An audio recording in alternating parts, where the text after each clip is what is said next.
The dragon was dying behind the recycling docks. Mara Ellison only noticed him because the ground was warm. That alone made her stop. The spaceport on Callus 9 was always cold artificial atmosphere. Metallic flooring, the hum of docking engines, bleeding heat upward, but never enough to warm concrete. Yet here, behind the employees' service corridor, steam rose faintly from the ground, like breath in winter. Mara adjusted the strap of her janitorial satchel and frowned.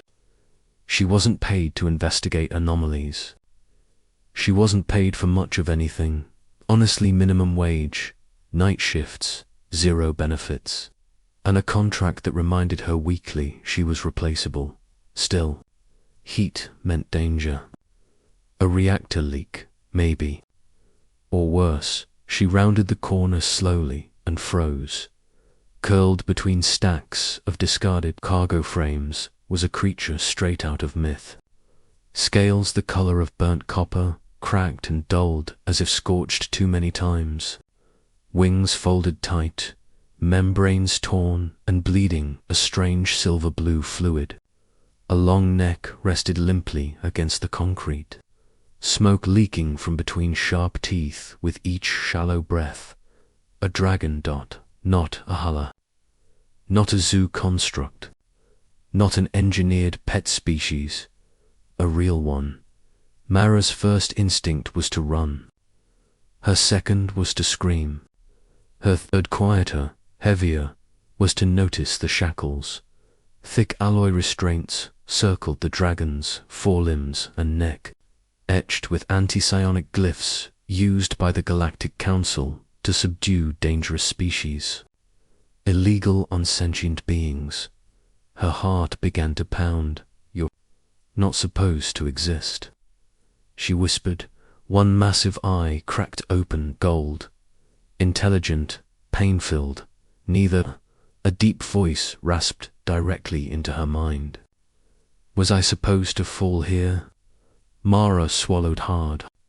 She'd heard of telepathic species, but never like this. No static, no translation lag. Just a voice, weary and old. You're hurt, she said stupidly. A low, humorless huff vibrated through the dock. Observant, little human. That should have annoyed her. Instead, she knelt. She didn't know why. Maybe because she remembered what it felt like to be ignored while bleeding. When her brother had died on a fringe colony because emergency services took too long to decide he was worth saving. Maybe because the dragon was shackled, or maybe because humans were bad at walking away. I can't free you, she said quietly. Those restraints. I don't have clearance. I know. His eye dimmed. You should leave. They will come back, and they will punish you for even seeing me. Mara hesitated, then reached into her SATCH. She pulled out a medfoam canister, industrial grade, meant for burns on machinery and occasional idiot dock workers who touched hot thrusters. This might sting, she said. The dragon laughed. It came out as a rumble, shaking debris loose. Compared to what they have done, I welcome it. She sprayed carefully, coating torn membrane and cracked scales. The foam hissed, sealing wounds, stabilizing tissue. The dragon's breathing eased almost immediately. Relief flickered in his gaze. He asked. Mara shrugged. You're hurt. I'm here. Seemed obvious. That answer, he said softly, is very human.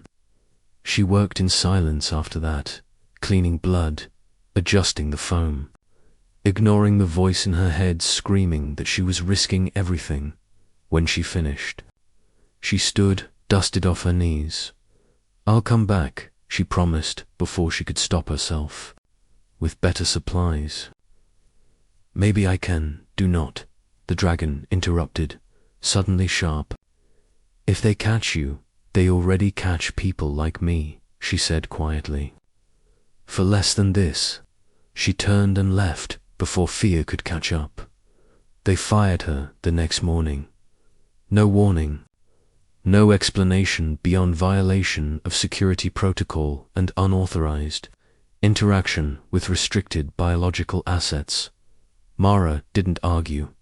She packed her locker, ignoring the looks from co-workers who didn't ask questions because asking meant risking answers. As she passed the docking bay exits, she saw military cruisers descending sleek, bearing the insignia of the Galactic Diplomatic Corps. Her stomach dropped that. By the time she reached the outer plaza, sirens wailed. Security drones swarmed. Holoscreens flickered to life across the port, and then silence. Every ship powered down, every voice cut off. A presence pressed down on the spaceport like gravity itself. The largest screen shifted, resolving into the image of a dragon fully healed, scales gleaming like polished bronze. Wings spread wide behind him, but now he wore something else, a diplomatic crest, projected in hard light above his brow, the symbol of the chief interstellar diplomat. Mara's breath caught. Citizens of Callus-9, the dragon's voice boomed, no longer weary, but calm and absolute. I am Valrix of the Ember Concord, chief diplomat of the Galactic Council. Shock rippled through the crowd. Valrix's golden eyes narrowed. I was captured, shackled, and left to die, he continued. Not by criminals. Not by pirates. But by officials acting under council authority. Gasps, protests, panic. Yet, Valrix said, and his gaze softened, I survived. Because one human chose compassion over protocol. The screen shifted. Mara's face appeared. Security footage. Grainy, her kneeling beside him. Spraying speaking gently, her knees nearly buckled. That woman, Valrix said, was punished for her mercy. Fired, discarded, as if empathy were a crime. His wings flared, heat shimmering through the air. Let me be clear, he said. The Galactic Council will answer for this. A pause. Then, and humanity, Valrix added, will be honored. Within hours, council officials were arrested. Investigations launched. Sanctions threatened. And Mara Ellison, former janitor, was escorted aboard a diplomatic cruiser, trembling, confused. Certain this was a mistake, Valrix awaited her in a vast chamber of light and flame. You kept your promise, he said warmly. You came back. I didn't, she whispered. I got fired. He smiled, terrifying gentle thing. Then allow me to offer better employment. He bowed, a dragon bowing to a human. I would like you, Valrix said, to serve as my personal human liaison. Mara stared. Me, you saw a monster, he replied, and treated him as a person. That is what the galaxy lacks. Tears burned her eyes. But I broke rules, she said. Valrix's gaze sharpened, proud. So did I. That is why we are still alive.